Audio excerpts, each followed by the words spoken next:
మీ అందరికీ తెలుసు మొన్న 30వ సిఐఐ సమ్మిట్ విశాఖపట్నంలో అద్భుతంగా జరిగింది. ఎవరు కూడా ఊహించుకొని ఉండరు ఇంత పెద్ద ఎత్తున మన రాష్ట్రానికి పెట్టుబడులు వస్తాయని కూడా. ఇది చెప్పాలంటే ప్రధాని మోడీ గారి సహకారం, మన చంద్రబాబు నాయుడు గారు ముఖ్యమంత్రులు అనుభవం, ఆయనకున్న పరిచయాలు ఇవన్నీ కలిసి మన సిఐఐ ఎంఓయూలు మన గవర్నమెంట్తో చేసుకోగలిగారు. మన ఐటీ మంత్రులు నారా లోకేష్ బాబు ఇతర దేశాల వరకు పోయి, అట్నే మన చంద్రబాబు నాయుడు గారు కూడా, మీ అందరికీ న్యూస్లో కూడా వచ్చింది, ఒక యూకే పర్యటన, అట్నే మంత్రుల్ని ఫ్రాన్సు, కొంతమంది దుబాయ్, సీఎం గారు కూడా దుబాయ్ పోయారు, అట్నే లోకేష్ గారు సింగపూరు, అట్నే ఆస్ట్రేలియా, ఇన్ని దేశాలకు పోవడం. అది కాకుండా మన కంట్రీలో కూడా ఢిల్లీలో అయితేనేమి ఎక్కడైతే అందరినీ పిలిపించుకొని కొంతమంది దగ్గరికి వీళ్ళే పోయి వాళ్ళందరినీ పిలవడం, ఆంధ్రప్రదేశ్కి రావాలా, మీరు పెట్టుబడులు పెట్టాలా, రాష్ట్రాన్ని అభివృద్ధి చెందాలా అనే పట్టుదలతో రాష్ట్రాన్ని ఈరోజు ముందుకు తీసుకుపోయారు. టోటల్గా వీళ్ళు ఎక్స్పెక్ట్ చేసింది 8 లక్షల కోట్లు పెట్టుబడులు వస్తాయని రాష్ట్రానికి. కానీ ఊహించని ఫిగర్స్లో 13 లక్షల, దాదాపు 13,25,000 కోట్లు పెట్టుబడులు తీసుకురాగలిగారు. ఇవన్నీ కూడా కాగితాల మీద కాదు, ఎంఓయూలతో ఏదో ఎంఓయూ చేసుకున్నాము, కాగితం మీద పెట్టాము అనే సిస్టమ్ కాకుండా వీళ్ళ ఫాలోఅప్ కూడా ఒక ప్రైవేట్ ఏజెన్సీస్ని, ఒక ఐఏఎస్లు వీళ్ళతో పాటే ప్రైవేట్ ఏజెన్సీస్, పీడబ్ల్యూసీ అని, ఈఎండ్వై అని, ఇటువంటి సంస్థలకు కూడా ఇవన్నీ, ఈ ఎంఓయూస్ అన్నీ ఫాలోఅప్కి ప్రైవేట్ సంస్థలు కూడా ఇచ్చి దీన్ని ఫాలోఅప్ చేయించి ఇవన్నీ పేపర్ మీద అనేది లేకుండా గ్రౌండ్ చేయాలని కార్యక్రమం కూడా జరుగుతుంది. కొన్ని ప్రాజెక్ట్స్ ఆల్రెడీ గ్రౌండ్ కూడా చేశారు, శంకుస్థాపనలు అయినాయి. చాలా ప్రాజెక్ట్స్ నాకు తెలిసి శంకుస్థాపనలు కూడా జరిగినాయి. ఇప్పుడు కాకినాడలో 2,000 కోట్లు కొరమండల్ గ్రూప్ వాళ్ళు ఆల్రెడీ శంకుస్థాపన కూడా అయింది. అట్నే డోస్కో అనే ఒక కంపెనీ కూడా డోజుల తయారీ విశాఖపట్నం అనకాపల్లి దగ్గర అదొక శంకుస్థాపన. ఇటువంటి ఎన్నో, 1-2 నేను చెప్తున్నాను, కానీ ఎన్నో శంకుస్థాపనలు కూడా చేశారు, జరిగినాయి. అట్లా మన రాష్ట్రానికి చెప్పాలంటే ఎవ్వరు కూడా దేశంలోనే ఇంత పెట్టుబడులు మన ఆంధ్రప్రదేశ్కి తీసుకురాగలుగుతారా అనేది ఎవరు కూడా ఊహించుకోలేదు. మనం కూడా ఇప్పుడే చెప్పినట్టు ఫిగర్స్లో మనం కూడా ఊహించుకోలేదు ఇంతమంది ముందుకు వస్తారని. ఇవన్నీ మన ముఖ్యమంత్రులు చంద్రబాబు నాయుడు గారు ఎఫర్ట్స్, అట్నే లోకేష్ బాబు గారు ఎఫర్ట్స్, ఇవన్నీ వాళ్ళు ఈ మధ్యకాలంలో దాదాపు నాకు తెలిసి 1 సంవత్సరం నుంచి స్టార్ట్ చేశారు. ఇవన్నీ సక్సెస్ఫుల్గా 2 రోజులు, యాక్చువల్గా చెప్పాలంటే 13వ తేదీ నుంచే స్టార్ట్ అయింది ఎంఓయూ. ఎందుకంటే 14, 15 2 రోజులు సరిపోదని ముందు రోజే మన ముఖ్యమంత్రులు వైజాగ్ పోవడం, అట్నే లోకేష్ బాబు కూడా వైజాగ్ పోవడం, ముందు రోజు నుంచే ఎంఓయూస్ కూడా స్టార్ట్ చేశారు. ఎందుకంటే దాదాపు 64 కంట్రీస్ నుంచి పెట్టుబడిదారులు అయితే ఏమి, డిఫరెంట్ మినిస్టర్స్ అయితే ఏమి, డిఫరెంట్ పీపుల్ రాబోతున్నారని తెలిసింది. సో ఇవన్నీ మనసులో పెట్టుకొని 2 డేస్లో ఇంత కార్యక్రమాలు జరగాలంటే సరిపోదని ముందు రోజు నుంచే కొన్ని ఎంఓయూస్ కూడా చేసుకున్నాం. మన జిల్లాకు ఎత్తుకుంటే దాదాపు నెల్లూరు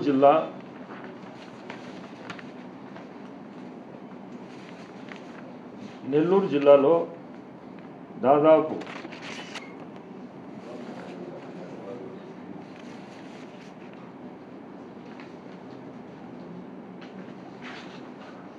6,800 కోట్ల పెట్టుబడులు, దాదాపు 4,800 మందికి ఉద్యోగ అవకాశాలు కల్పించే పరిశ్రమలు కూడా ఎంఓయూలు జరిగినాయి.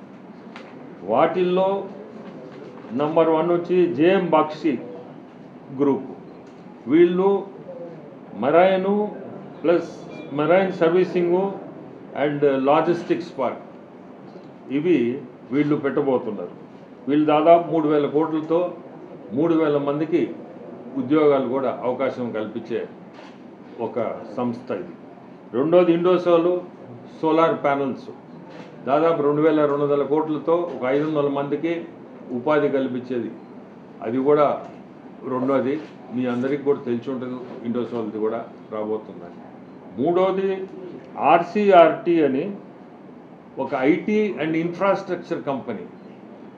అది కూడా రాష్ట్రంలోనే కాకుండా దేశంలోనే అతి పెద్ద సంస్థగా అది, దాంట్లో ఆ మ్యానుఫ్యాక్చరింగ్ ఏదైతేమి అతి పెద్ద సంస్థగా నెల్లూరు జిల్లాకి రాబోతుంది. అది దాదాపు 2,000 కోట్లతో పెట్టుబడులతో అది ముందుకు తీసుకొస్తున్నారు. అది వచ్చి infrastructure, IT and infrastructure development. ఇది కాకుండా మనకుండే సిలికాతో గ్లాస్ ఇండస్ట్రీ కూడా, ఒక గ్లాస్ ఇండస్ట్రీ హబ్గా నెల్లూరు జిల్లాలో తయారు చేయాలా తీసుకొస్తున్నారు. అది కూడా ఎంఓయూ జరుగుతుంది. ఆ గ్లాస్ హబ్ వచ్చిందంటే గ్లాస్ మ్యానుఫ్యాక్చరింగ్ ఫ్యాక్టరీస్ మన జిల్లాలో మనకుండే రా మెటీరియల్ మనకి సిలికా మన ఇంటి ముందు ఉంది కాబట్టి ఆ ఫ్యాక్టరీలు కూడా ఒక దీనిలాగా తీసుకురావుంటారు, ఒక జోన్. అక్కడ ఓన్లీ గ్లాస్ ఫ్యాక్టరీస్. దాన్ని కూడా ఇప్పుడు అయితే ఒక ఫ్యాక్టరీకి అయితే సైన్ చేసి ఉన్నారు. అట్నే చాలామంది ముందుకు వస్తున్నారు. అది కూడా వచ్చిందంటే మన జిల్లాకి చాలా ఉపాధి అవకాశాలు కల్పించిన అవుతుంది. మనకు కూడా చాలా మంచిది. మీరు చూసుంటారు గత ప్రభుత్వంలో ఏదన్నా ఇండస్ట్రీస్ వచ్చిన వాళ్ళు 14 to 19 తీసుకొచ్చిన వాళ్ళు, ఐ థింక్ లుల్లు, టెంపుల్టన్ ఇటువంటి గ్రూపులు, బిఆర్ శెట్టి, ఈ గ్రూపులు వీళ్ళు వచ్చారు. కానీ ఇమండలేక పాత గవర్నమెంట్లో అది వాళ్ళ వల్ల కాక వాళ్ళందరూ కూడా క్లోజ్ చేసుకొని వెళ్ళిపోయారు. ఇప్పుడు మళ్ళీ లుల్లు గ్రూప్ అయితేమి వీళ్ళందరూ కూడా ముందుకు వచ్చారు, ఎంఓఎల్ సైన్ చేశారు.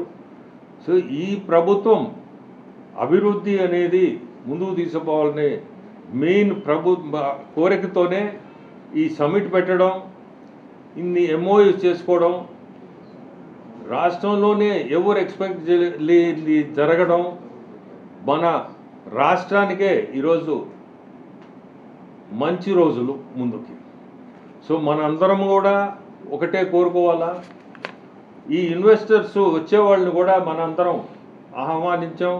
మన జిల్లాలో ఎవరు వచ్చినా ముందుకు వచ్చినా మనందరం కూడా వాళ్ళని ముందుకు తీసుకుపోయేదానికి ముందు అడుగులేసి ఆ ఇండస్ట్రీసు శంకుస్థాపనలు చేయించి ఇవి జరగాల అనే మనందరం కలిసి, జిల్లాలో ఉండే ప్రతి ఒక్క నాయకుడు కూడా దీంట్లో అందరిది సహకారం కావాలా.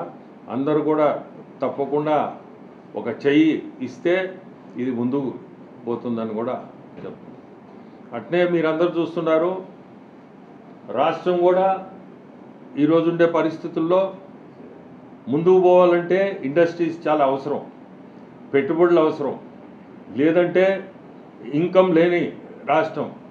కానీ ఈ 29కి దాదాపు ఈ 4-5 సంవత్సరాల్లో దేశంలోనే one of the best states Andhra Pradesh అవుద్ది అని ముందు చూపుతో చెప్తున్నాను. ఎందుకంటే ఇన్వెస్టర్స్ నిన్న చూస్తే అది అసలు ఎక్కడి నుంచి వచ్చారు ఇంత ఎంతూజియాజంతో, మేము ఆంధ్రప్రదేశ్ రావాలా, ఆంధ్రప్రదేశ్లో మేము చేయాలా అనే అంత ఎంతూజియాజంతో రావడం అంటే ఎక్కడెక్కడి నుంచో వచ్చారు. అది మన ముఖ్యమంత్రులు, మన నారా లోకేష్ బాబు వీళ్ళు పుణ్యాన వాళ్ళకి వీళ్ళ మీద నమ్మకం, చంద్రబాబు నాయుడు గారి మీద, ముఖ్యమంత్రి చంద్రబాబు నాయుడు మీద నమ్మకంతో, అట్నే లోకేష్ బాబు గారి మీద నమ్మకంతో వీళ్ళు రావడం, సైన్ చేయడం, ప్రతి ఒక్కరు కూడా ముందుకు నేను చేయాలా, ఆంధ్రప్రదేశ్లో స్టార్ట్ చేయాలనే కోరికతోటే వచ్చారు. కానీ ఏదో టైంపాస్కి ఎవరూ రాలేదు. సీరియస్నెస్తో జరిగింది ఈ సమ్మిట్. సీరియస్నెస్గా కూడా ముందుకు తీసుకుపోతారు కూడా మన గవర్నమెంట్, మన ప్రభుత్వం. ఈజ్ ఆఫ్ డూయింగ్ బిజినెస్ అని ఒక స్లోగన్తో స్టార్ట్ అయింది. కానీ ఇప్పుడు స్పీడ్ ఆఫ్ డూయింగ్ బిజినెస్ అనే పాలసీతో మన ప్రభుత్వం ఇవన్నీ కూడా ఎంఓఏలు సైన్ చేసినవన్నీ కూడా ముందుకు తీసుకుపోతుంది. So speed of doing business అన్నప్పుడు అవసరం వస్తే ఎస్క్రో సిస్టంలో వీళ్ళు ఎవరెవరు సైన్ చేశారో ఎస్క్రో సిస్టమ్ పెట్టించి ఎస్క్రోలో ఫాలోఅప్ కూడా మన సైడ్ నుంచి ఎస్క్రో అన్నప్పుడు ఏ ఇండస్ట్రీస్ట్ అయినా ఒక ఎస్క్రో అకౌంట్ ఓపెన్ చేశాడంటే ప్రతి ఒక్కటి కూడా మన గవర్నమెంట్ సైడ్ నుంచి ఆ ఫాలోఅప్ అనేది ఉండేదానికి ఈ ఎస్క్రో సిస్టమ్ అనేది కూడా ఒకటి మన ముఖ్యమంత్రులు ఓపెన్ చేయించారు. ఈ ఎస్క్రో సిస్టంలో ఒక అకౌంట్ ఎట్లా ఓపెన్ చేస్తారో అట్టే ఇది కూడా ఇండస్ట్రీ కూడా ఎస్క్రో సిస్టమ్. మనం ఒక అకౌంట్ ఓపెన్ చేసినప్పుడు ఆ అకౌంట్ని ఎస్క్రో అన్నప్పుడు ఆటోమేటిక్గా ఆ అకౌంట్కే డబ్బు పోతుంది. అట్టే ఇక్కడ కూడా ఎంఓయు ఎస్క్రో సిస్టమ్ పెట్టినప్పుడు ఎవరు సైన్ చేస్తారో ఎస్క్రోలో అది 100% గవర్నమెంట్ దాన్ని ముందుకు తీసుకోవాలి, కంపల్సరీ. సో ఆ సిస్టమ్ కూడా ఒకటి తీసుకొచ్చాడు మన ముఖ్యమంత్రులు. సో ఇవన్నీ చూస్తుంటే ప్రతి ఒక్కరికి కూడా నేను చెప్పేది, అందరం కూడా భాగస్వామ్యం కావాలా, దీంట్లో రాష్ట్రాన్ని ముందుకు తీసుకుపోవాలా. ముందుకి మంచి రోజులు కూడా ఉన్నాయి మనకి. అభివృద్ధి, సంక్షేమము ఇవన్నీ జరగాలంటే ఇవన్నీ కూడా మనందరం కలిసి ఒక చెయ్యి వేసి ముందుకు నడిపియాలి.